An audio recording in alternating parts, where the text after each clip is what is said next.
Alt R, grabando la clase número no sé cuánto, 25 parece, o 26. Bueno, vamos a seguir hablando del tema de diagonalización de formas simétricas, formas bilineales simétricas.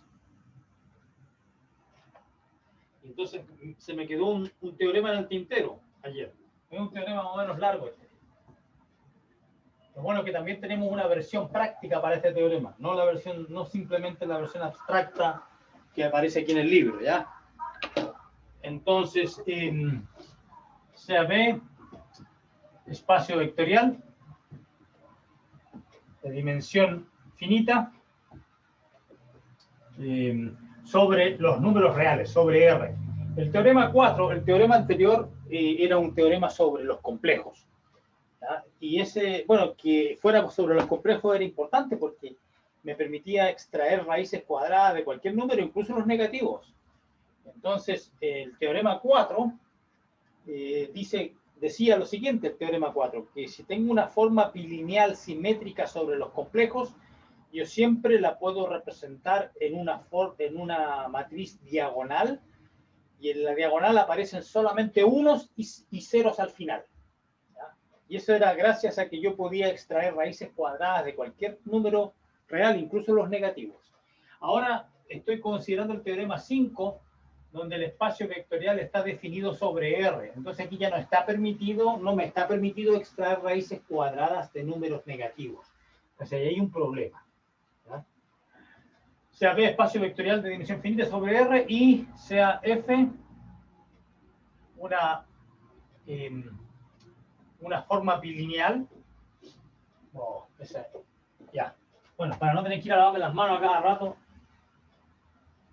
hay que usar los dedos, ¿ya? Este es el signo I. Y sea F una forma bilineal simétrica,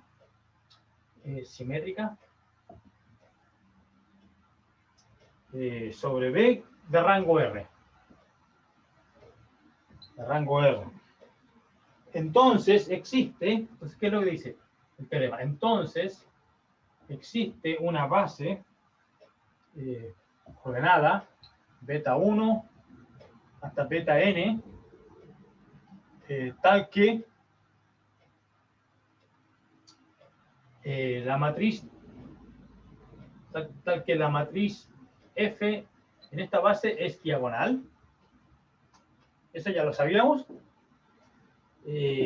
Pero y tal que los elementos de la diagonal son unos o menos uno. Cuando estábamos sobre los complejos podía arreglar que fueran todos uno, pero los reales tengo que permitir que algunos sean menos uno, por el hecho de que no puedo extraer raíces de números negativos.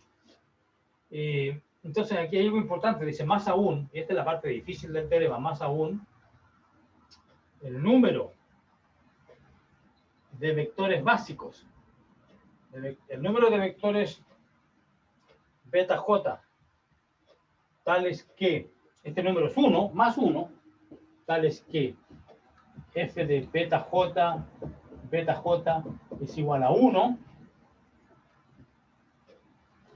es independiente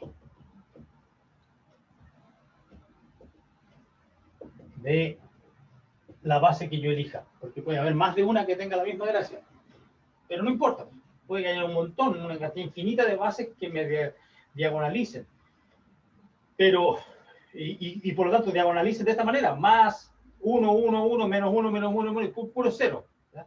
Pero la cantidad de unos positivos es siempre el mismo, independiente de la base P que yo elija. Entonces esa es la gracia. Y esa es la parte complicada para demostrar el teorema. Entonces, ¿cómo se demuestra este teorema? Demostración. Bueno, ya sabemos que existe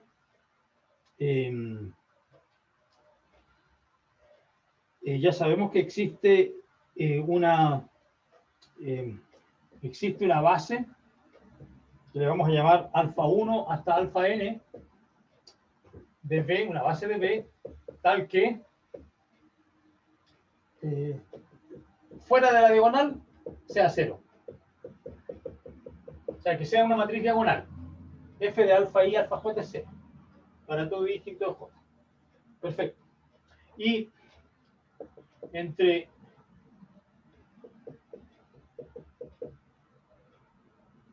entre 1 y J, estos son elementos de la diagonal, porque tengo alfa J, alfa J.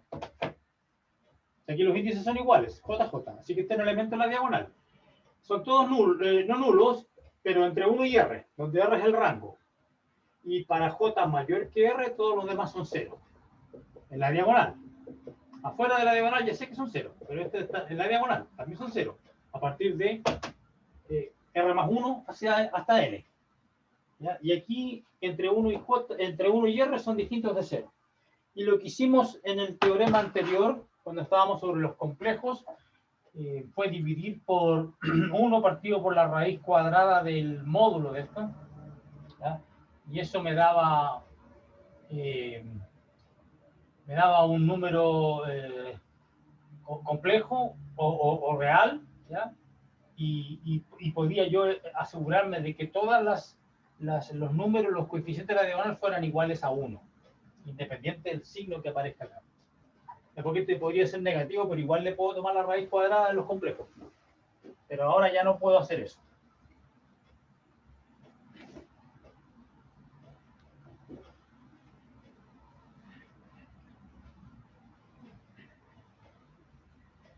Ok, entonces, ¿cómo procede la demostración? Entonces, bueno, similar como antes, o sea, beta J, lo voy a definir la base que estoy buscando, beta J. Oh, sería una beta media rara. Ya tengo las manos sucias de nuevo. Ya FJ igual. So, va a ser 1 partido por la raíz cuadrada del módulo. F de alfa J, alfa J. Este es un número, este es el valor absoluto, nomás que este es un número real. ¿Ya? Ok, so, eso me va a dar eso y alfa J. Y aquí de 1 hasta R. Y de J para adelante, voy a elegir el beta J igual a alfa J, ¿no? Entonces estoy simplemente modificando los primeros R vectores, alfa 1 hasta alfa R. Esos son lo que estoy modificando y lo estoy modificando multiplicándolos por ese escalón. Y entonces esta base tiene las propiedades requeridas. Entonces f de beta J, ¿qué me va a dar? Bueno, este aparece al cuadrado. Entonces, 1 partido por, porque aparece, aquí tengo raíz, 1 partido por la raíz cuadrada y aquí también. Entonces salen los dos para afuera y me quedan 1 partido por el cuadrado de esto. Entonces queda esta nomás. Alfa J, valor absoluto. Y aquí tengo f de alfa J. Y yo tengo entonces aquí un número real, alfa J, dividido por su valor absoluto. Entonces esto me puede dar dos opciones nomás. Si este es positivo, entonces me da 1. Y si este es negativo, aquí me va a dar, sale menos algo y aquí tengo el algo en valor absoluto, entonces me da un menos. Si el f de alfa J es positivo, ¿ya? Y al contrario, si me da menos 1, si el alfa J es negativo. Entonces, es negativo. Entonces esto que está aquí simplemente es el signo de este número real. Si es positivo, el signo es 1. ¿Ya? Entonces, pongámosle que es el signo multiplicado por 1. Entonces, 1 menos 1, etc. Entonces, digamos que es el signo. Entonces, ahí me da el signo. Y obtengo lo necesario, el teorema. Si esa no es la parte difícil. La parte difícil es demostrar que el número P, creo que le llamé P también ahí en el otro archivo, tengo que tener cuidado con las notaciones, ¿ya? Porque parece que le llamé P. Entonces vamos ahora al otro archivo, el de la parte práctica, que se llama Apuntes para las pruebas 2 y 3. Entonces, ahí, ¿qué letra le di a eso? Sí, también le llamé P. Está bien, estamos bien, consistente. Entonces, sea P,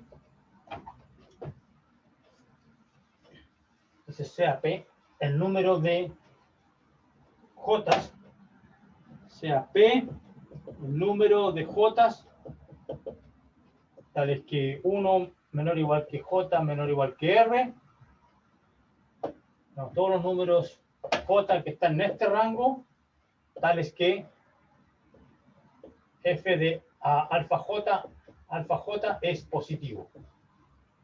O sea, sea el número de vectores de la base. Aquí en realidad en el libro no usan alfa J, usan beta J, ¿ya? Entonces, beta J,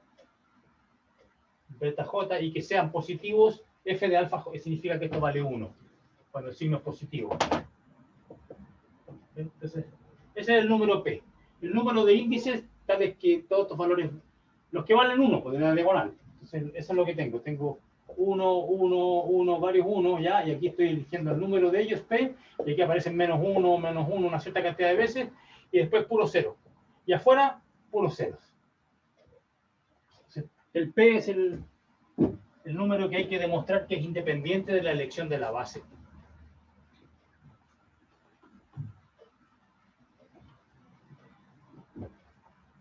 Eso. Entonces dice, debemos demostrar que P es independiente de la base. Entonces, ¿cómo se hace eso? De una manera truculenta, bueno, ingeniosa, digamos. O sea, B más el subespacio de B, que está generado por los beta J, y generado por los beta J, para los cuales este número, este vale 1. ¿Ya? Y B menos va a ser, bueno, similar, por los beta J, tales que este número vale menos 1. Ese es B menos. Entonces, y P, y la dimensión del B más es el P. Porque como los PJ son miembros de una base, la dimensión es el número de PJ que satisfacen esto, porque es la definición de P. Entonces, lo que hay que demostrar, consecuencia, por demostrar que la dimensión de B más no depende de la base, no depende de B. Eso es lo que hay que demostrar, que no depende de B. Entonces, ¿cómo se hace eso? Se dice, es fácil ver que si A es un vector no nulo en B, observación, si A pertenece a B más y A distinto de 0, del vector 0, si tengo un elemento en B más y es distinto de 0, entonces, bueno, el alfa se va a escribir como combinación lineal de estos vectores, combinación lineal de estos vectores, y estos vectores son ortogonales entre sí, porque la matriz es diagonal, ¿ya? Entonces aquí me va a dar, escribámoslo así, el alfa lo escribo como combinación lineal de los beta J que están acá, ¿ya? Beta J, ¿ya? Y como es una base ortogonal, solamente van a sobrevivir los pareos entre sí, beta J. Entonces aquí queda la suma de lambda J cuadrado, F de beta J. Ya, pero es que cada uno de estos vale 1, así que es una suma de cuadrados. Por lo tanto, es mayor o igual que 0. Y va a ser 0 solamente cuando el alfa sea 0. Entonces, como estoy suponiendo que no es 0, ahí está. Esta cantidad es mayor que 0. Dice, es fácil ver que si alfa es un vector no nulo acá, entonces f de alfa, alfa es mayor que 0. Dice, en otras palabras, f es positiva definida. Entonces, esto significa que f es positiva definida, es decir, nunca es 0. Positiva definida sobre este subespacio, B más. Y similarmente, si yo tomo un alfa en B menos, si tomo un alfa en B menos, entonces va a ser negativa definida ahí. Entonces, si, por otra parte, si alfa pertenece a B menos, entonces f de alfa, alfa va a ser negativo, porque va a ser una suma negativa de cuadrados. Entonces f, y no nulo. Si tomo un elemento en B menos, entonces voy a tener esta implicación, y por lo tanto f es negativa definida sobre B menos, sobre este subespacio. Y sobre lo que resta, o sea, porque el espacio B tiene una parte que es B más, una parte que es B menos, y una parte donde de los ceros, pues los últimos ceros de la diagonal, esa es la parte donde la F es degenerada. Ahí entonces y esa parte se va a llamar el ortogonal de B con respecto a F. Entonces este B ortogonal sea el subespacio generado por los beta J, donde los F de beta J es 0, es decir, los que restan en la diagonal. Había una primera parte que eran puros 1, después puros menos 1 y después puros 0. Esta era puros 0. Y ese se llama el ortogonal de B con respecto a realmente la notación no lo dice, pero aquí está involucrada la F. Es el ortogonal de B con relativo a esta forma F. Ya, pero el libro no son tan exquisitos, le ponen eso. Ok. Entonces, si alfa está en B ortogonal, entonces va a matar a todos los demás vectores. F de alfa beta igual 0 para todo beta en B. Es el ortogonal del espacio completo. ¿Ya? Cuando la forma no es no degenerada, este espacio es el 0, el trivial. Y, por ejemplo, una forma bilineal no degenerada es la que está asociada al producto interno usual, el Rn. Entonces ahí el ortogonal no va a haber nunca, porque no hay ningún vector que sea ortogonal a todos, salvo el 0. Pero en este caso la F puede tener una parte degenerada y existe un subespacio que es ortogonal a todo el espacio. Es la parte degenerada. Ok, entonces el B está conformado por 3 pedazos. Entonces la conclusión es la siguiente. Como la beta es una base, el beta J es una base, entonces el B se escribe así. B más, suma directa con B menos. Claro, no hay nada en común porque entre estos dos por lo menos no hay nada en común porque no puede haber un vector que tenga f de alfa positivo y al mismo tiempo negativo. Y aquí está la parte degenerada. Así que 3 pedazos.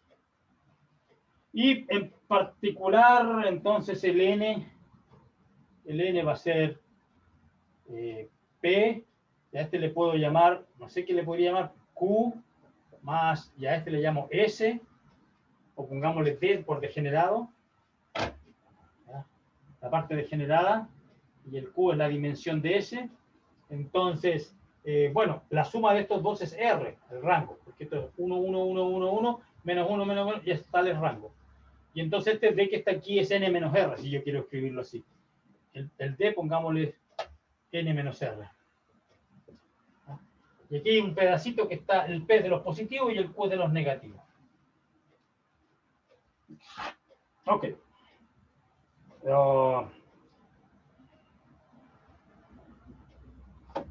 Entonces ahora el truco es el siguiente para concluir la demostración.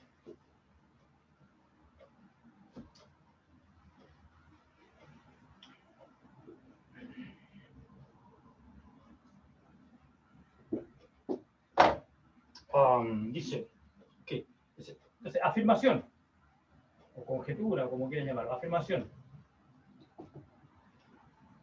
Si W es un subespacio cualquiera de B, tal que F es positiva definida sobre W. Si W es un subespacio cualquiera donde la F es positiva definida, entonces lo que dice es que esto W, B menos y B ortogonal son independientes. ¿Qué significa independiente? Que si tengo un vector acá, un vector allá, y los sumo, y 3 vectores, y los sumo y me da 0, entonces son todos 0.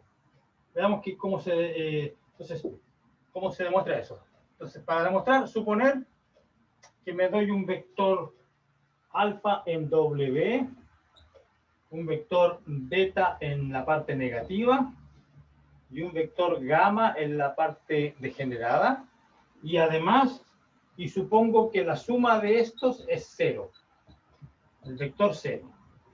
Entonces yo quiero demostrar que son todos iguales a 0. ¿No? Ok. Entonces hay que demostrar eso. Esa es la parte que hay que demostrar, la parte peluda. Ok, entonces, ¿cómo lo hago? Bueno, mejor para no perder tanto tiempo, repito como un loro el truco del libro nomás. ¿Ya? Entonces ahí ahorramos tiempo y después nos podemos poner a calcular ejemplos. F de alfa. Bueno, esto me va a dar 0, obviamente, porque esto es 0. Por hipótesis, alfa más beta más gamma igual 0. Alfa más beta 0. Entonces aquí me da 0. Y similarmente, voy a obtener la fórmula con el beta. No va a servir mucho si yo pongo un gamma acá, porque el gamma es ortogonal a cualquier cosa. Entonces, mucha información de eso no voy a obtener, porque el gamma está en la parte degenerada, así que mata todo. Pero de aquí sí puedo sacar algo que valga la pena. F de alfa con gamma es 0 porque el gamma mata todo. Entonces aquí me queda F de alfa con alfa más F de alfa con beta. Alfa con beta. Y aquí obtengo F de beta con beta más F de beta con alfa, que es lo mismo que alfa con beta por simetría. Son iguales. ¿Ok? Y ya. Entonces, ¿qué obtengo? Bueno, aquí tengo 0, ambos son 0, y aquí tengo 2 iguales, entonces tienen que ser iguales estos dos. Entonces, si resto, si quieren, puedo restar. Entonces me queda que f de alfa alfa es igual a f de beta beta. Pero aquí tengo un problema porque el alfa está es positiva definida, porque el alfa está en W. Entonces, por hipótesis, esto es mayor que 0. Y el beta está en la parte negativa, así que esto es menor que 0. Discúlpame, mayor o igual a, son mayor estricto y menor estricto si es que el alfa no es 0, y quiero demostrar que son 0, entonces quiero demostrar que el alfa y el beta y todos son 0, entonces mejor pongo esto. Bueno, tengo mayor igual que 0, menor igual que 0, la única opción es que sean 0. F de alfa alfa igual F de beta beta igual 0. Y si ese es el caso, como este es 0 y este es 0, este es 0. Entonces obtengo que F de alfa beta es 0.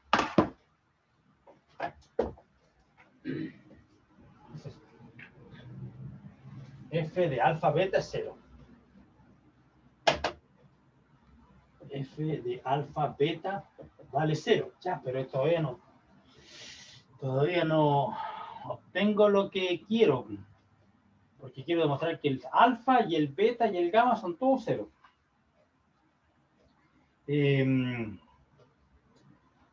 Pero dice que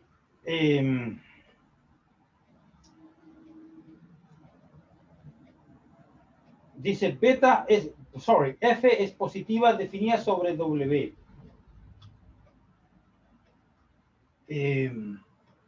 De hecho, esta parte no me interesa porque estoy puro hinchando. Esta parte no me interesa. Claro, es un corolario, es cierto. No es falso, pero no sirve para nada. Lo que sirve es esto. Esto es cierto, pero no me sirve. Lo que sirve es esto. Que obtengo que F de alfa, alfa igual F de beta, beta igual a 0.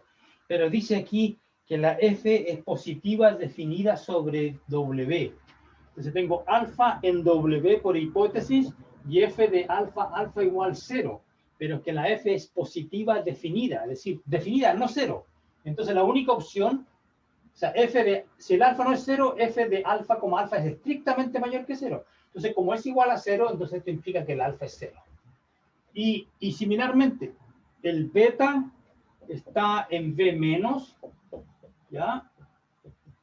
Y entonces, y es positiva, negativa definida. Nunca es 0 acá, a menos que el beta sea 0. Entonces, como esto es 0, el beta tiene que ser 0. Y como la suma de los tres es 0, entonces esto implica que el gamma también es 0. O sea, son todos 0, pues, y eso demuestra que son independientes. Entonces, listo. Entonces la afirmación es cierta. Entonces, W menos y B son efectivamente independientes. Eso es lo que acabamos de concluir. Que B menos y B ortogonal son efectivamente independientes. Pero ¿cómo? El B se escribe como B más suma directa B menos suma directa B ortogonal. Como tengo eso, y al ser los tres independientes, no hay ninguna relación entre ellos lineales, ¿ya? Entonces, ¿qué obtengo? Entonces, de estas dos, del hecho de que sean todos independientes estos tres, y de esto, entonces de aquí, estas dos condiciones implican que la dimensión de W es menor o igual que la dimensión de B más. Yes. Entonces tengo esa desigualdad. Sí, porque la suma entre estos tres es directa y está metida acá. Y estos ya tienen dimensión igual, entonces la dimensión de W es menor o igual que la dimensión de B más. Ok, entonces, ¿qué acabamos de ver? Que si, entonces dice, si W es un subespacio, entonces conclusión. Si W es un subespacio de B sobre el cual F es positiva definida,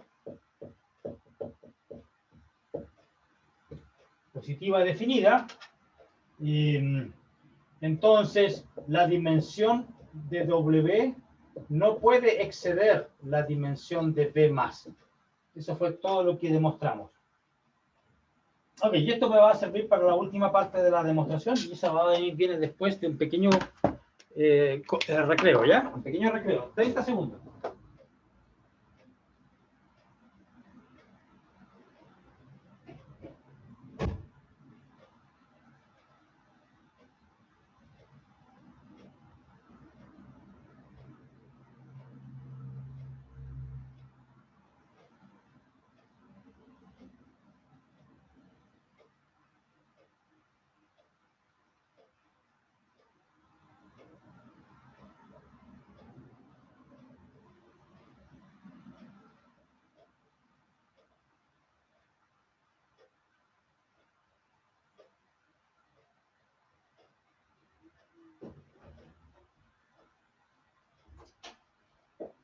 Ok, entonces ya estamos casi listos para completar la demostración.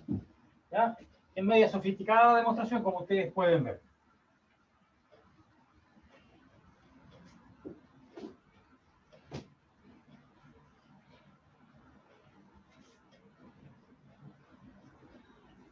Entonces, completemos eso y después hablamos del programa, de lo que sigue en el mes de diciembre, ya, porque ya estamos a primero. Próximo lunes va a ser el día 7 y el 8 feriado. Entonces tenemos la clase del 7 y después la clase del 14, y después del 14 ya la siguiente semana ya en la semana del receso, me parece. Entonces, porque parece que la semana del receso debe empezar ¿cuándo? 7 más 14, el 21 de diciembre seguramente. 21 lunes, martes 22, miércoles 23, jueves 24 y el viernes 25, que es la Navidad. Así que esa semana seguramente la vamos a perder. Entonces hay que ver cómo estamos de tiempo. Ok, entonces ahora viene la parte donde cambia la base. Pues si beta 1 es otra base,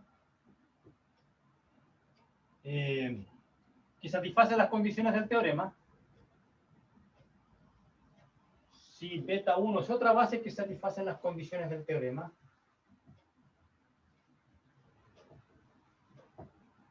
Ok. Entonces, tendremos espacios correspondientes. Podemos definir el B1 más, el B1 menos y el B1 ortogonal. Haciendo todas las construcciones del B más, el B menos y el B ortogonal, pero con esta nueva base. Dice, y el argumento anterior, argumento previo, ¿qué me dice el argumento previo?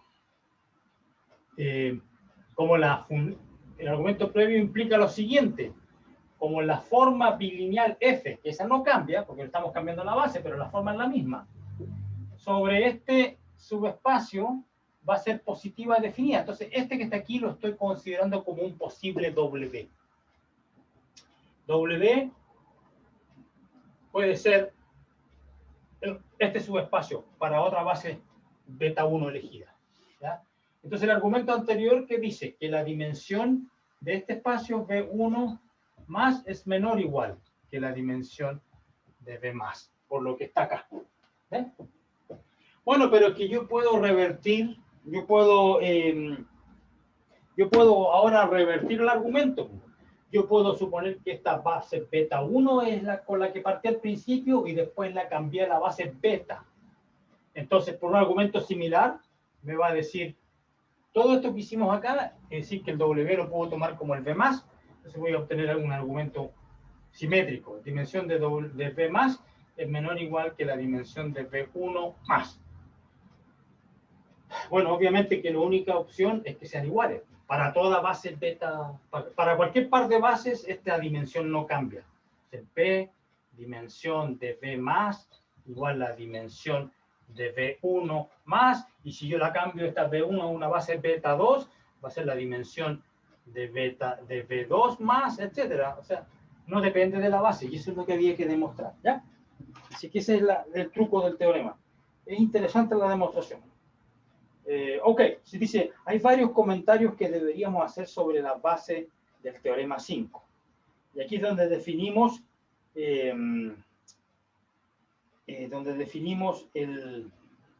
los numeritos que aparecen ahí, pues el n menos r, el p y el q. De hecho, no le llaman q en el libro, les dan otro nombre. Entonces, sigamos el nombre, la anotación del libro. Entonces yo ya sé que aquí está la dimensión del ortogonal, es n menos r, donde n es la dimensión del espacio, y eso ya lo había notado, y r es el rango de la forma. Eso ya lo habíamos notado, y aquí aparece.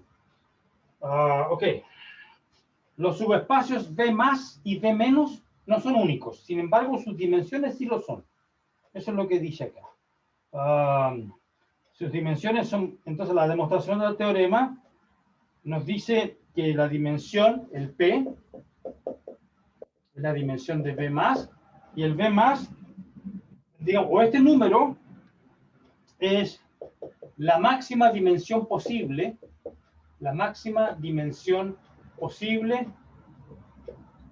de cualquier subespacio, de cualquier subespacio de B donde la F sea positiva definida, sobre el cual o sobre la máxima dimensión posible de cualquier subespacio de B sobre el cual F sea positiva definida. Así que tiene una definición intrínseca de la máxima dimensión de un subespacio donde sea positiva definida la F que está fija. Ok, y similarmente ¿cómo le llaman aquí? No le dan un nombre, yo le voy a dar un nombre, Q, la dimensión de B menos, similarmente la máxima dimensión posible de cualquier subespacio de B sobre el cual F sea negativa definida. Aquí es positiva definida, aquí es negativa definida. Es el Q. Ok, dice, por supuesto, dice obvio, el rango es P más Q. Sí, obvio, eso yo ya lo observé hace un rato. Ok, y entonces aquí vamos a definir este número. Este es el número nuevo, S. Es el número de unos que aparece en la diagonal menos el número de menos unos. Es decir, la dimensión de B más menos la dimensión de B menos. Este número podría ser positivo, negativo o incluso cero. ¿Ah? Porque es el P es la cantidad de unos que aparece en la diagonal. El Q es la cantidad de menos unos. Y esta diferencia de números, que es esta diferencia de dimensiones, es lo que se llama la signatura. Signatura de F. La signatura puede ser positivo, porque si hay muchos más unos que menos unos, esto puede ser positivo. Al revés también, y puede suceder que sean iguales, que haya 1, 1, menos 1, menos 1, 0, 0, 0, 0. Esa tendría signatura 0. ¿No? Por definición, ese es simplemente un número, una definición. Dice, se introduce este número porque las dimensiones de B más y B menos son fácilmente calculadas a partir del rango y la asignatura. ¿Qué dijo? Lo que está diciendo es que si yo conozco el rango, si yo conozco esta y este, entonces puedo hallar P y Q. Sí, pues obvio, porque si la sumo y divido por 2, me da el P. Y si la resto y divido por 2, me da el Q. Obvio. Entonces, con saber el rango y la asignatura, conozco la dimensión de la parte donde es positiva definida, la dimensión donde es negativa definida, y por lo tanto, bueno, y eso la conozco desde el principio ya. N menos el rango en la parte degenerada.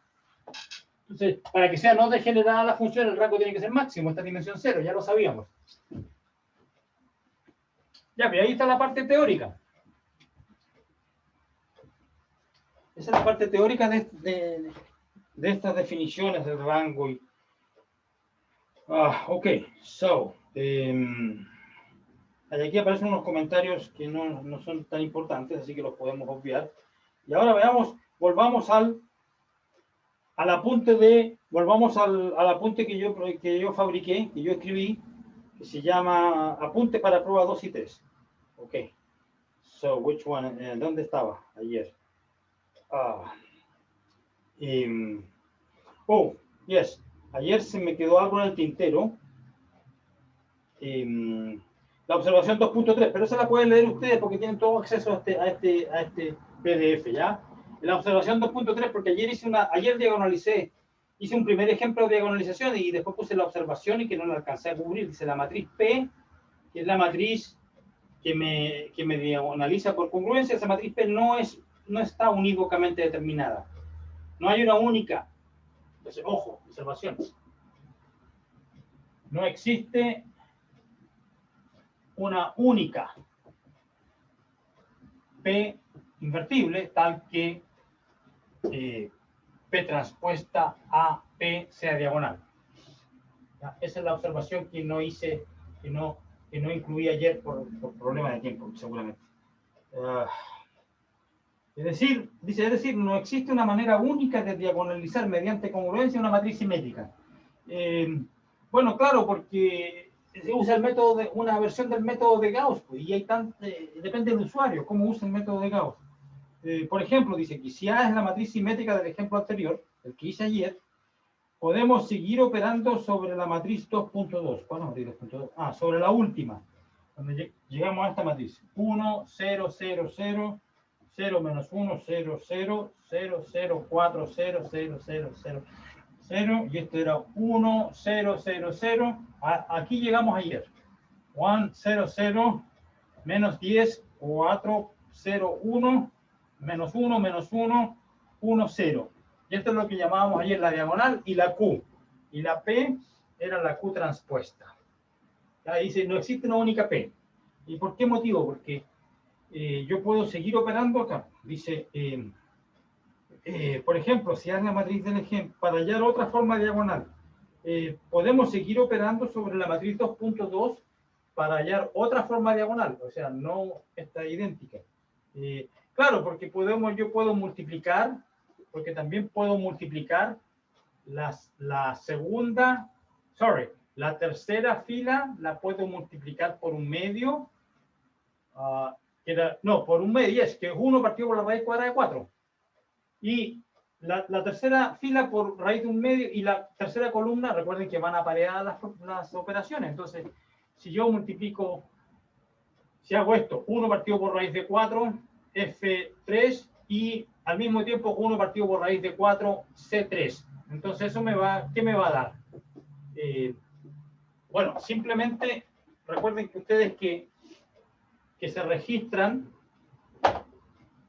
recuerden ustedes que las operaciones por columna no se registran acá, pero a las por filas sí. Entonces, ¿qué me va a dar acá? Me va a dar esta matriz: 1, 0, 0, 0, 0, menos 1, 0, 0, 0, 0, 1, ya no el 4, porque estoy haciendo esto, ¿ya? Así que me cambió mi D, cambió la diagonal, y también cambia la Q, porque tengo que ser, si bien esta no la hago en el lado derecho, esta sí tengo que hacerla. Entonces me va a quedar aquí 1, 0, 0, 0, menos 2, 1, 0, 0. Y aquí tengo que dividir la fila 3 por 1 partido por raíz de 4, también conocido como 1/2. Entonces me queda aquí menos 5, 2, 0, 1/2. Y aquí el último queda igual. Entonces ahora me va a dar una P diferente, porque tengo que hacer la transpuesta de esa. Entonces, digamos, esta la puedo llamar P1, ya esta la llamo Q1, ya esta la llamo Q2, y entonces tengo otra P, la P2, que es el transpuesta de esta, que no es la misma que la anterior. Y la forma diagonal, esta se puede llamar D1 y esta se va a llamar D2. Claro, no hay unicidad. Sí, no, es normal eso. Ok. Y así aquí está todo bien explicado en la observación. Dice, la observación anterior, esta observación de que yo puedo seguir haciendo operaciones hasta producir unos ahí. Claro que estaríamos mal ubicados porque tengo 1, menos 1, 1. Y yo quiero poner todos los 1 al principio y todos los negativos para abajo, ¿ya? Entonces, bueno, se puede hacer eso permutando filas de manera apropiada. Fila y columna. Permutando filas y haciendo la permutación correspondiente con la columna. Entonces llego a la forma matricial del teorema 5 que acabo de demostrar, que está en el libro. Es el teorema 2.4 de mis notas. Este es el teorema 2.4. ¿Qué dice el teorema 2.4? Fíjense que toda matriz simétrica real, toda matriz simétrica real A de n por n, coeficientes reales, es equivalente por congruencia. Es equivalente por congruencia. Es decir, haciendo P transpuesta a P. A una matriz diagonal, a una matriz diagonal. ¿De qué forma? Delta. La delta por la D griega, ya, de diagonal. So, IP, la matriz identidad de P por P, menos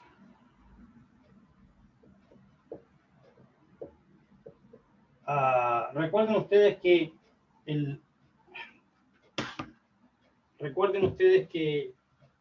el P más Q era R, ¿ya? Donde Q era la dimensión de la parte negativa, donde la F era positiva, negativa definida. Entonces aquí yo puedo despejar la Q. Y acá yo despejo la Q y me queda R menos P. ¿Ya? Entonces, en vez de poner la IP e I sub Q aquí con negativos, el Q lo reemplazo por R menos P. Entonces aquí queda negativo R menos P, I sub R menos P. R es el rango, P es el número de unos. 0, 0, 0, 0, 0, 0. Todas partes 0. Demasiado 0 puse, a ver qué. 1, 2. No, está bien. Yeah, me faltaba 1. Ahí está. O sea que tengo una de P por P del puro 1, una de R menos P con puros negativos, y aquí el resto son puros 0. Entonces, y este número, y entonces la asignatura en este caso va a ser P menos Q. Es decir, P menos R menos P. Es decir, el doble de P menos R. Esa es la asignatura.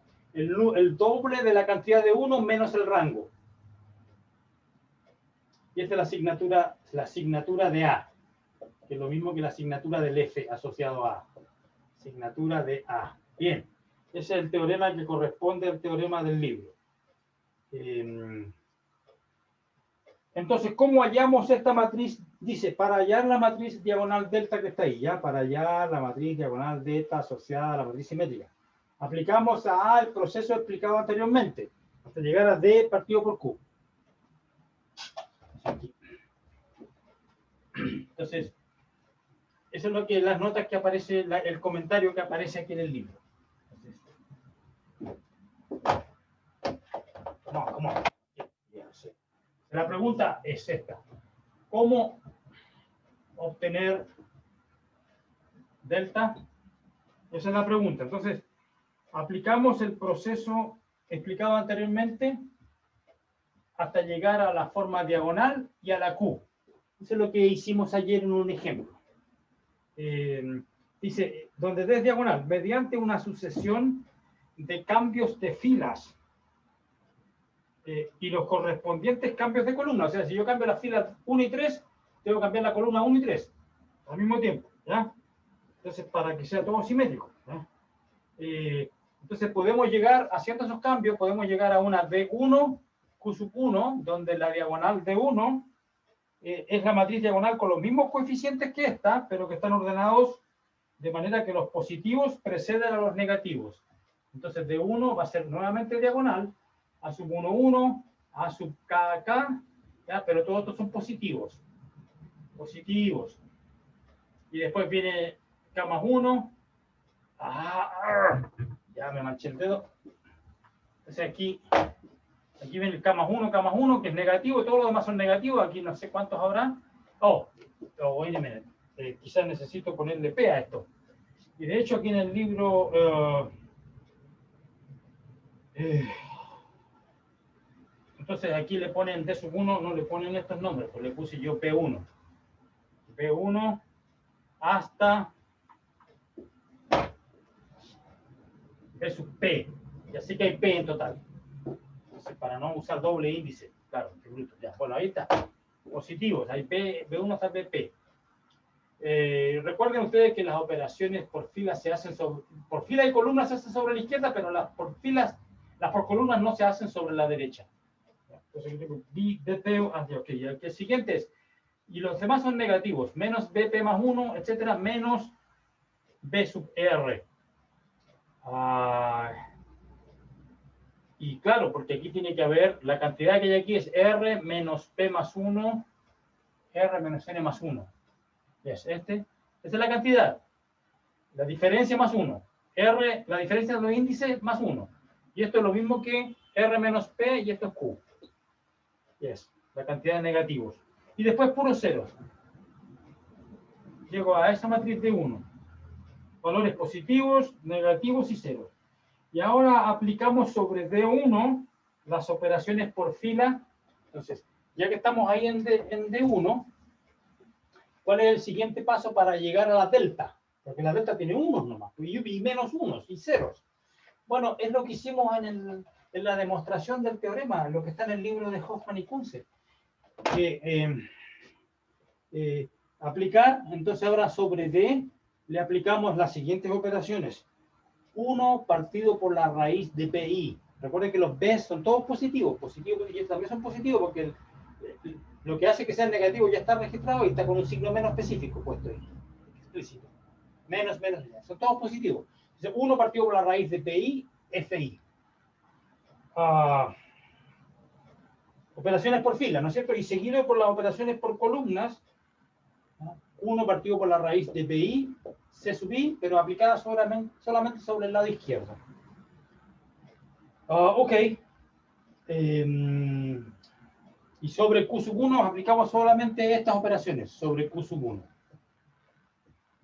Solamente. Si llegamos entonces a la siguiente situación, llegamos a la delta. Entonces aquí ya llegamos a la delta. Con estas operaciones llegamos a la delta. Al hacerlas de 1 estas operaciones llegamos a la delta porque tiene puros 1 y menos 1. Y aquí ya no es Q1 porque le tenemos que hacer esta operación, entonces se llama Q sub 2. Llegamos a esa situación donde Y el P2 lo defino como Q2 transpuesta. Y entonces, come on. Y entonces el P2 transpuesta por A por P2 con esta me da esta forma delta, que era la estándar. Se llama la forma estándar. Ejemplo, hagamos un ejemplo, por fin. Ya se acabó la parte teórica, digamos, con tantas letras y cuestiones. Hagamos un ejemplo aterrizado. ¿Cómo se hace esto en un ejemplo específico? Entonces, vamos a encontrar la forma diagonal estándar. Ejemplo, calcule, incluso más breve ejemplo. Calcule el rango y la asignatura. De la matriz simétrica del ejemplo 2.2. La asignatura de la matriz del ejemplo 2.2. ¿Ya? De ejemplo 2.2. Fue el primer ejemplo que hice ayer. De tal matriz. ¿Dónde está? De A igual. 1, 2, 3, 2, 2, 3, 5, 8, 3, 5, 8, 10, 2, 8, 10, menos 8.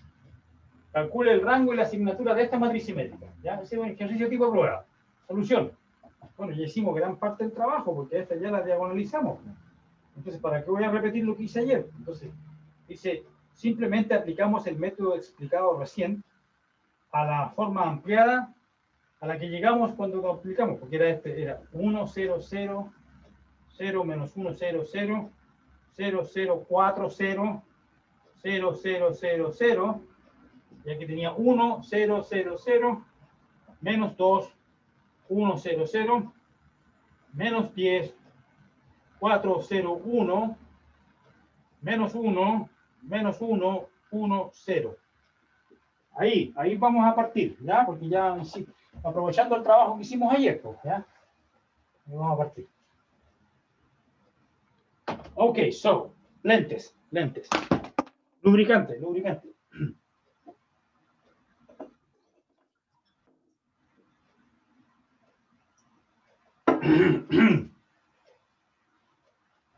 Ok. Ojos, garganta. Bien. ¿Qué dije que iba a hacer? Oh, yes. Ese negativo está mal ubicado ahí.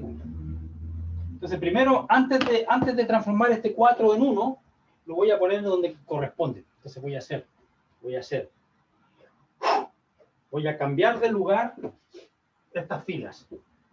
F2 lo cambio con F3. Pero recuerden que tengo que hacer al mismo tiempo la operación correspondiente de las columnas. Entonces, cambio estas de lugar y después cambio la columna 2 y la columna 3 de lugar.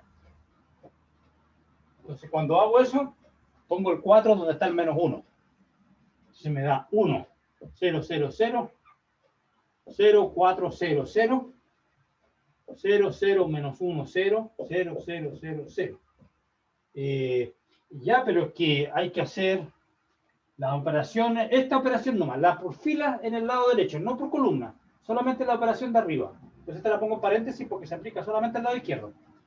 Al lado derecho tengo que hacer la permutación de las filas, 2 y 3. 1, 0, 0, menos 10, 4, 0, 1, menos 2, 1, 0, 0, y la última fila no le pasó nada.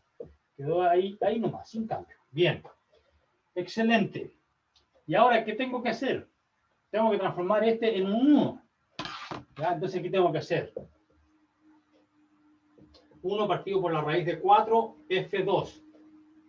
Y 1 partido por la raíz de 4, C2. Entre paréntesis, porque la hago sobre el lado izquierdo nomás. No sobre el lado derecho. Si yo hago eso, me va a transformar este, porque lo voy a multiplicar por 2 veces por este número. 1 partido por raíz de 4 por 1 partido por raíz de 4 por 4, que es 1. Entonces me va a dar 1, 0, 0, 0, 0, 1, 0, 0, 0, 0, menos 1, 0, 0, 0, 0, 0, Y aquí tengo que hacer la operación por fila, correspondiente a la segunda fila. 1 partido por raíz de 4, que es un medio. Entonces tengo 1, 0, 0, 0, menos 5, 2, 0, 1 medio. Menos 2, 1, 0, 0, menos 1, menos 1, 1, 0. Y aquí está mi delta. Y esta es mi Q sub 2.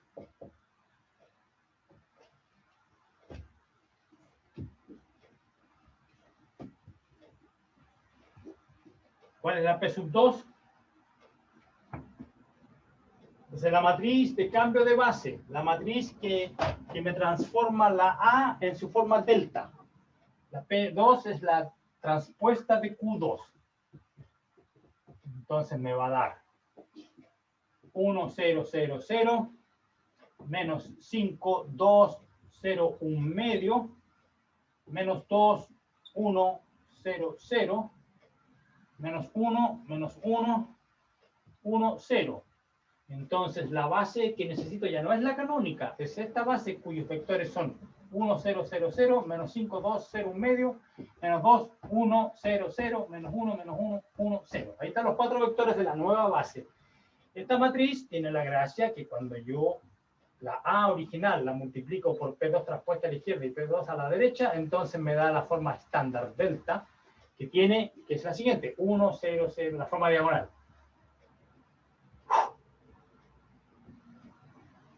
Listo. ¿Cuánto vale el P? ¿Cuántos números, cuántos unos aparecen? 2. El Q, uno solo, porque un solo negativo, ¿ya? El Q realmente no me interesa, porque lo que me interesa es el rango, que es 3, 1, 2, 3 no nulos, el rango es 3, y el S, que era 2P menos R. Oh, 2P menos R, yeah, pero el R es 3, está bien. Pero pongámoslo acá, 2P menos R. Entonces es el doble del número de positivos, que 2, se me da 4 menos 3 igual 1. La asignatura es 1. Ok, eso. Ese fue el primer ejemplo. El primer ejemplo nos tomó el día de ayer y parte del día de hoy. Entonces el rango es 3, la asignatura es 1 y yo les di la matriz aquí, la P2, y aquí en las notas no está. ¿Sabes qué raro? Se me escapó. No lo hice. ¿Por qué no lo hice? Bueno.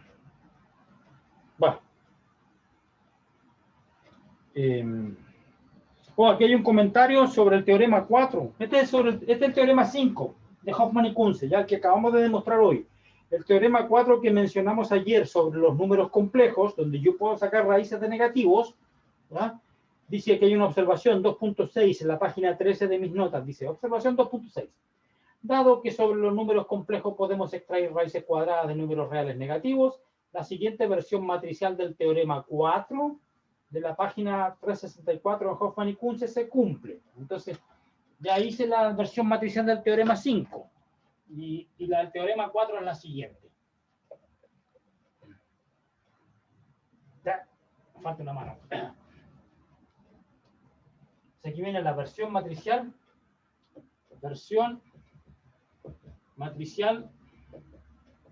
del teorema 4. Página 3, por lo menos de la versión inglesa. Esta debe ser de la versión en español. Tengo que haber visto el libro en español para haber dado esta página. ¿Será cierto eso? A ver, veamos. Tengo el libro en inglés acá, pues sí que voy a ver. Espero, ¿no?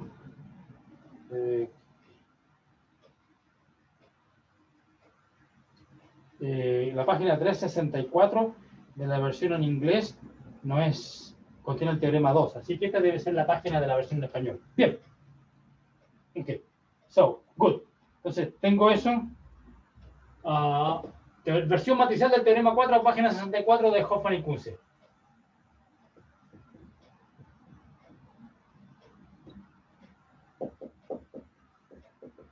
¿Qué dice ese teorema? Toda matriz simétrica compleja,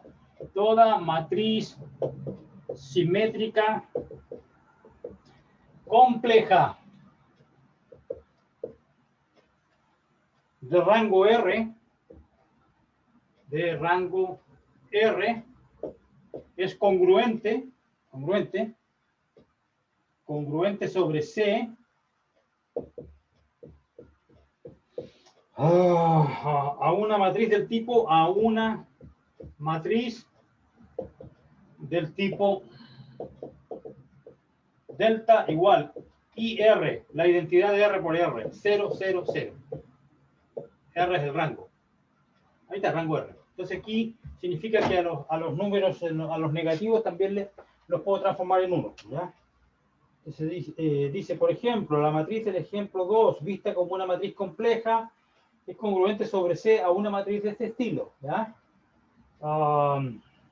Para obtenerla, simplemente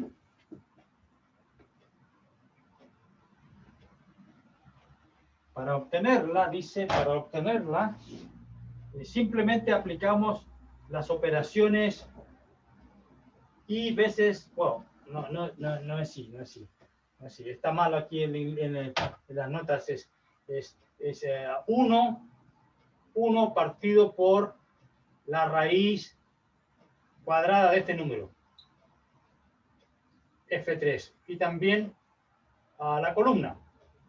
Bueno, aquí no hay lado derecho del que preocuparse, así que no hay para qué poner paréntesis ya, porque no voy a, estoy modificando la delta, no la Q, no la Q2. Dice, 1 partido por la raíz cuadrada de esto, entonces aquí está malo, no es I por F3. ¿Ya? Porque esto que está aquí es menos I, es el recíproco de I, 1 partido por I es menos I. ¿Ya? Entonces en el libro debería decir, en las notas debe decir menos I F3 menos I C3, pero eso va a llevar a error, confusión del estudiante. Tengo que cambiar eso, no es I, es 1 partido por I. 1 partido por I, 1 partido por I. C3. ¿Ya? Entonces si yo hago, me va a quedar 1 partido por, si hago estas operaciones me va a quedar este número partido por este número multiplicado por el recíproco, el producto de estos dos, por el recíproco de I al cuadrado, que es menos 1, así que menos 1 partido por menos 1 es 1. Entonces esto no es igual, me lleva a 1, 1, 1.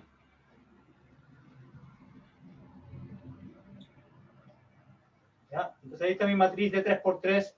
Este es el rango, la identidad de 3 por 3. ¿Ya? Y esto se permite porque estamos en los complejos, ¿viste? Y en este caso, la matriz P correspondiente, ¿cuál es? O P2. La matriz P correspondiente, que es la P2, pero con la operación adicional, que era simplemente, recuerden que no se aplica esta parte, solamente esta.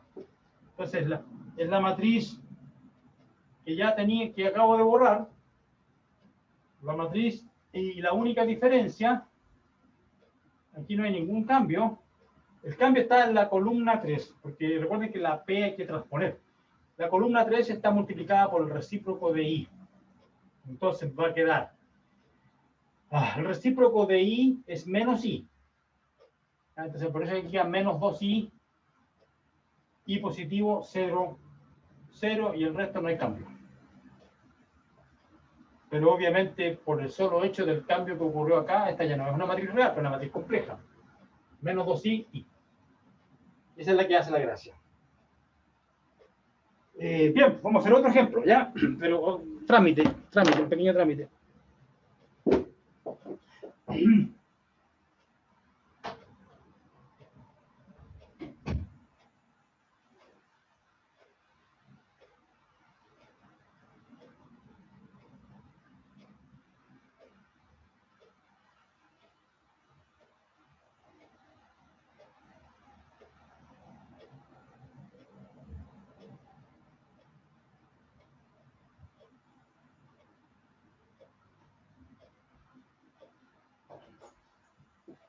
Ya, otro ejemplo, otro, borrar. Vamos a hacer otro ejemplo, pero ahora vamos a trabajar con formas. A ver qué viene a continuación. Formas cuadráticas, parece, ¿no? Calcule. No, forma bilineal, ya, una forma bilineal, ya. Dice, por definición, el rango y la asignatura de una forma bilineal son el rango y la asignatura de la matriz simétrica que la representa en alguna base. Sí, pues obvio, o sea, la misma definición que en vez de aplicados a matrices se aplica a formas, y viceversa, porque hay una correspondencia entre formas y matrices simétricas. Formas y matrices simétricas. Ya, entonces dice, ejemplo.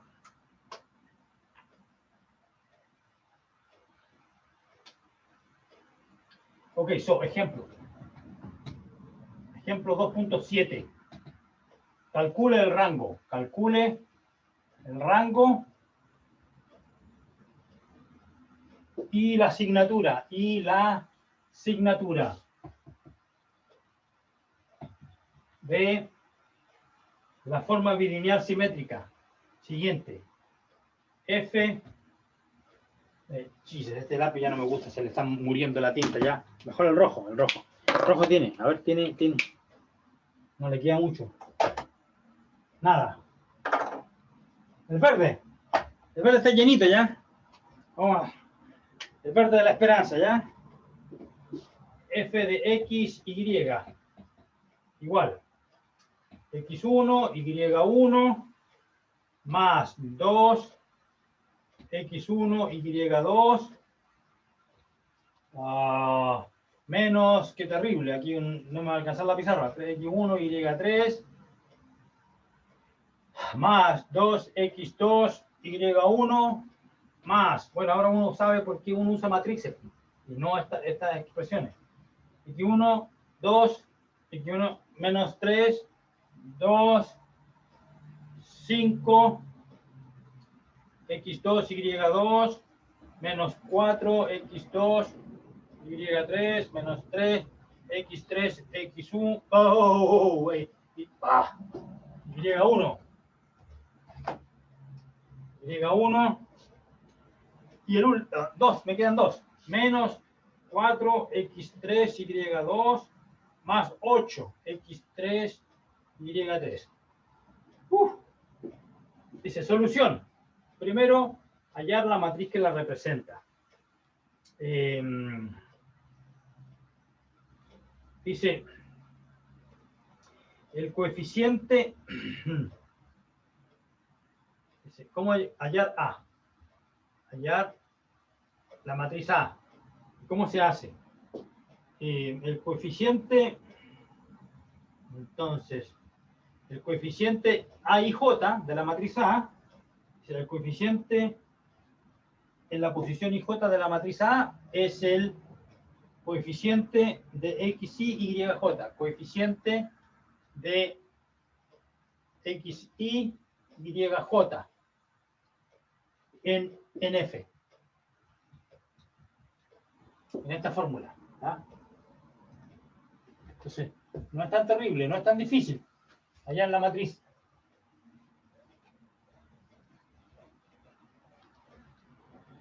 Ok, entonces veamos cuál es el coeficiente. Entonces, ¿cuál es el coeficiente en la posición 1, 1? El coeficiente de X1 y Y1. Ah, pero es que ese es 1. Ahí está. Después, el coeficiente de X1 y Y2. El A1, 2. X1 y Y2. 2. Y después X1 y Y3. Menos 3. Ya. Está bien, está bien. No me he contoreado. A ver. Siempre ando metiendo la pata. No. Está bien, está bien, está bien. Ok. So, ese. Y después, el 2, 1. El 2, 1. 2, 1. 2, 2. 2, 3. 3, 1. 3, 2. 3, 3. Ahí está la matriz. No era tan terrible, ¿ya? Esa es la matriz A que representa. Esa es la matriz A que representa. Y ya, pues entonces, ¿qué hay que hacer? Aplicar, diagonalizarla por congruencia y aplicar todo el proceso, todo, hasta llegar hasta la forma delta, porque hay que calcular el rango y la asignatura. De hecho, no tengo para qué llegar a la forma delta, porque lo único que necesito es saber cuántos números no nulos hay en la diagonal, y ahí calculo el rango y también la diferencia entre los signos. La asignatura es simplemente la cantidad de positivos en la diagonal menos la cantidad de negativos. Entonces no me piden aquí hallar la delta, me piden hallar el rango y la asignatura nomás.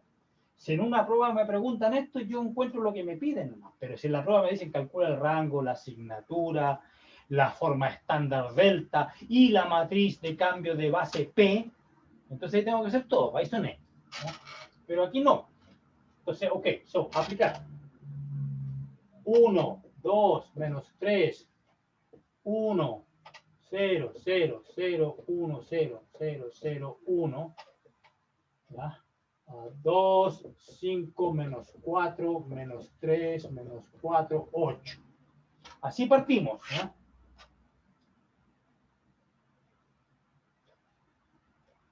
¿Ok? Entonces, ¿qué voy a hacer ahora? Quiero diagonalizar. Entonces, bueno, el método de Gauss.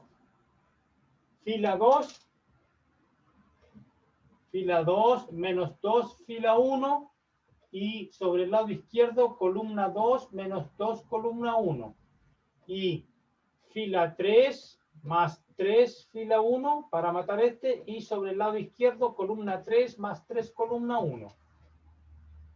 Si yo hago eso, no voy a poder escribirlo acá, no tengo que escribirlo allá.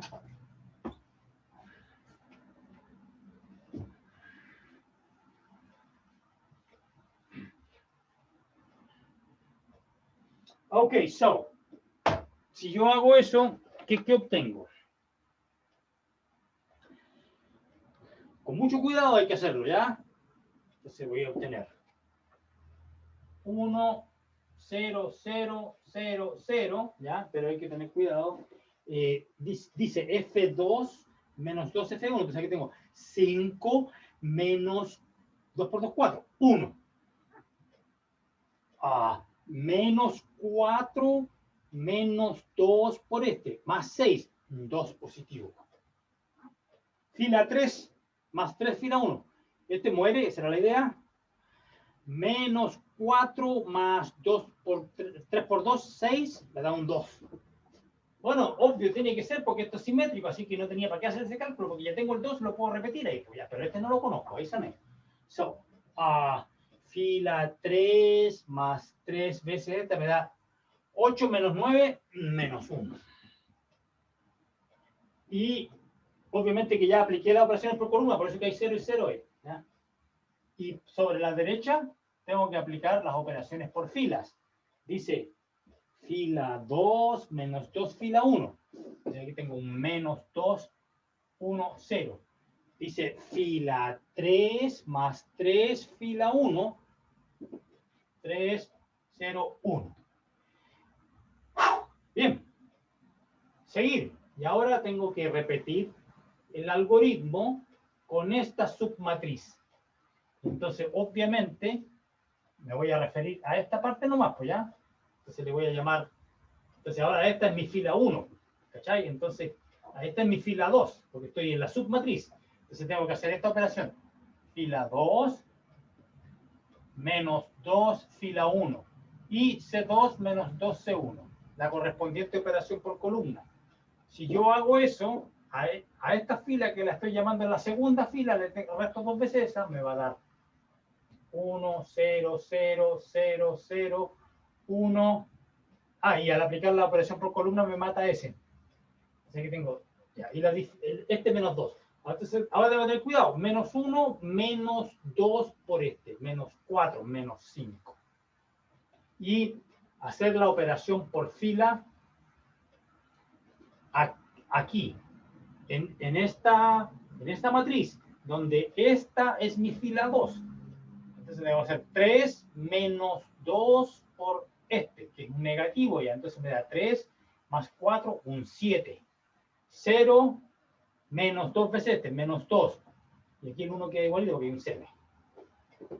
Bien. Entonces ya, ahí ya estoy listo. No tengo por qué encontrar la forma delta porque no me la piden. Si tuviera que hallar la forma delta, me falta un paso más. Que es eliminar este, ¿no es cierto? Para multiplicar la tercera fila. Si yo quisiera producir un menos 1, tengo que multiplicar la tercera fila y la tercera columna por 1 partido por la raíz de 5. ¿Ya? Pero no me piden eso, me piden el rango. Bueno, ¿qué es 3? 1, 2, 3, no nulos, 3. Y me piden la asignatura, que es 2P menos R. P es el número de positivos, hay 2.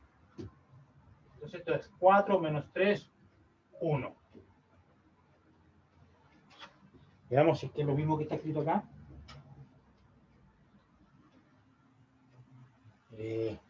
Ya está todo bien. Ah, ya, pues entonces ahora dice, como yapa, busquemos cuánto vale la P y cuánto vale la D. ¿Ya? Y entonces aquí hay unos comentarios interesantes al final, ¿ya? Entonces, hagamos lo que está escrito acá. Por lo tanto, entonces me voy a copiar a mí mismo. ¿Ya? Entonces voy a hacer lo que me están diciendo acá, que no es parte del ejercicio, porque ya terminó el ejercicio, porque me pedían esas dos cosas nomás, por el rango y la asignatura, y ya cumplí. Así que me merezco un puntaje total. Pero como comentario adicional. Además, dice, además, P transpuesta por A por P vale D, donde la forma diagonal de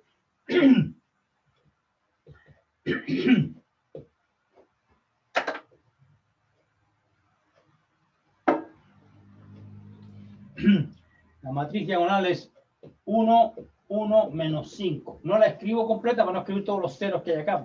Entonces, para no escribir 0, 0, 0, 0, 0, escribo nomás, diagonal. Esa es la D, la diagonal. Y la P es la transpuesta de la que está ahí.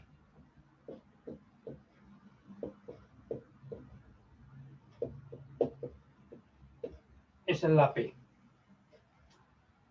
Ya, entonces dice... Entonces, ¿qué significa todo esto? Que recuerden que la forma bilineal original era súper larga.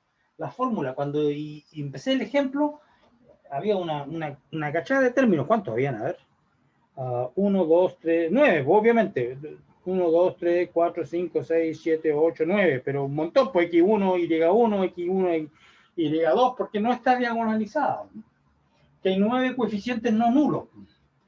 Ahora hay 3 nomás. Todo lo demás son 0. Entonces, ¿qué significa esto? Que puedo simplificar. Entonces, en vez de escribir la F usando las variables X1, Y1, estamos en R3. Ahí es, no le escribí, no, era X1, X2, X3, Y1, Y2, Y3. Si yo uso las variables originales, X1, X2, X3, etc., me da la fórmula larga con la que empecé el ejercicio. Pero yo puedo cambiar de variables.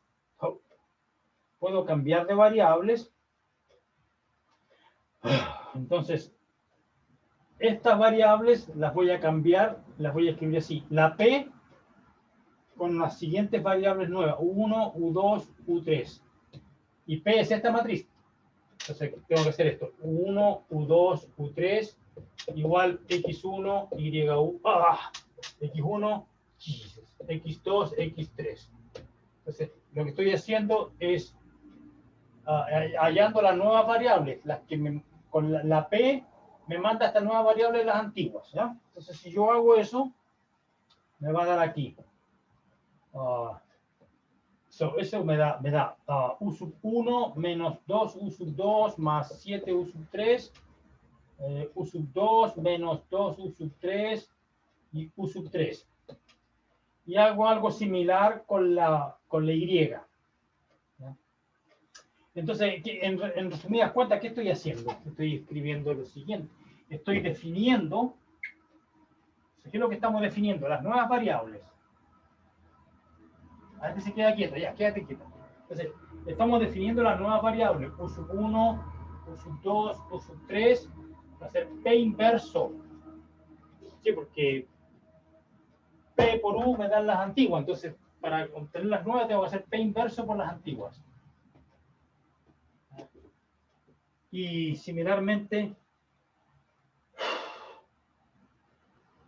puse C acá. ¿Y quién puso C? La niña que ya, hago un error de imprenta. No es C, ya, es V, por la V. Ya. Entonces aquí V1, V2, V3, igual. P inverso de. ¿Por qué están Y? Y, sí, es Y. Y1, Y2, Y3. Si hago eso, entonces, ¿qué significa? Entonces voy a obtener que f de x, y, esto llamado x y esto llamado y, Entonces, ¿qué voy a obtener? Que esto es X transpuesta A por Y, porque esta es la forma bilineal asociada a la matriz A. Así estaba definido. Entonces, ahora si yo la A la pongo así. La A era P transpuesta por A por P. Oh, wait a minute. So, what am I doing? Espérate, déjame. Estoy escribiendo. Estoy escribiendo la X como P por U. Entonces aquí va a quedar la X como P por U. Entonces aquí tengo P por U transpuesta por A. Y la Y, la Y es P por B. Y la U y B son mis nuevas variables. Entonces ahora me va a quedar aquí U transpuesta, P transpuesta por A por P, B. Entonces significa que si yo uso mis nuevas variables U y B, esta la puedo reemplazar por la diagonal. Entonces he diagonalizado la fórmula. ¿Qué significa esto? Que en las nuevas variables U y B, mi función f, mi forma bilineal es mucho más simple.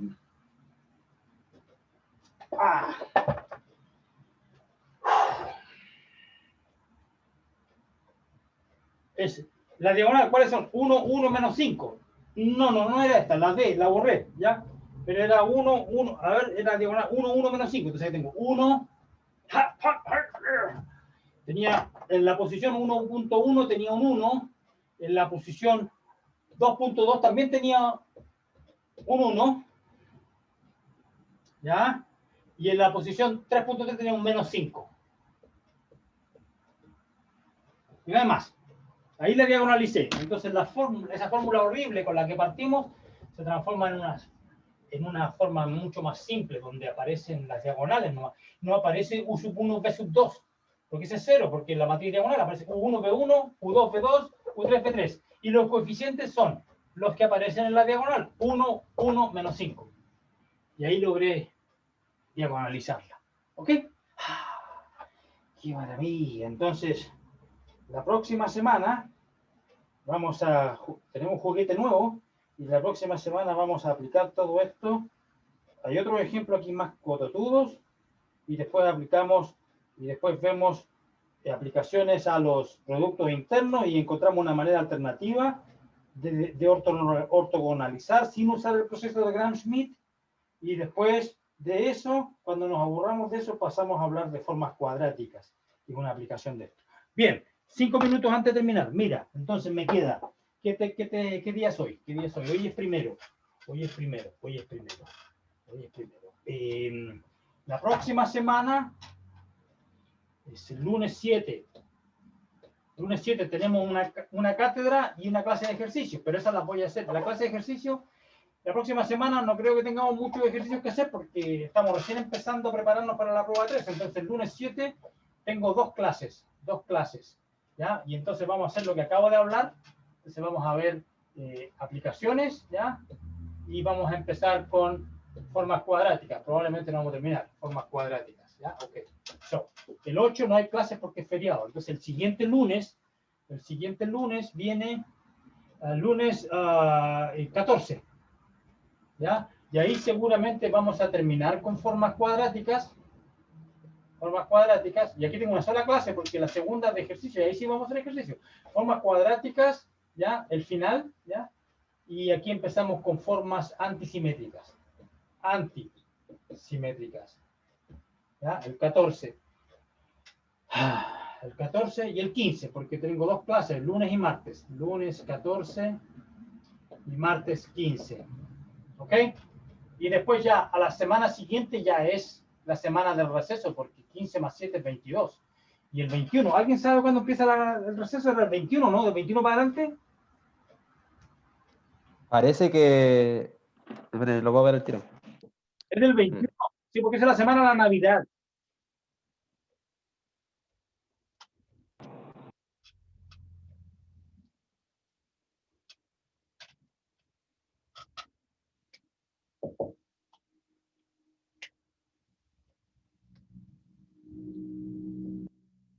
formas antisimétricas. Pero no importa, alcanzamos. No, profe, es que lo que pasa es que el periodo cae del 26 al 2 de enero. Del 26 al 2. Sí, entonces tenemos la clase del lunes, Ya. creo que cae el lunes, martes. Tenemos la clase del 21 y del 22. École. Ya, claro, entonces la universidad no cierra esos días, sino que simplemente deja que los feriados, el viernes 25 es feriado nacional, así que es feriado nomás. Y el jueves 24, no sé. Sí, entonces toma como Navidad, Año Nuevo, todo junto. Entonces, Pero claro, y entonces después del 26 para adelante, ahí compramos la cerveza y todo el copete, ya, okay. école, todo eso. Ya, del 26 para adelante. Ya. Bueno, yo creo que vamos a terminar con la materia incluso antes de que empiece el receso. Por lo tanto, cuando volvamos del año nuevo, en la condición en que estemos, vamos a tener tiempo para hacer repasos antes de la prueba 3 y también va a servir de repaso para la recuperativa y el examen, ¿ok? Pero ya deberíamos tener toda la materia del 22, ya debería estar terminado el curso. Es lo que yo espero, ¿ya? Bueno, fue un placer. Ya, profe, chao, gracias.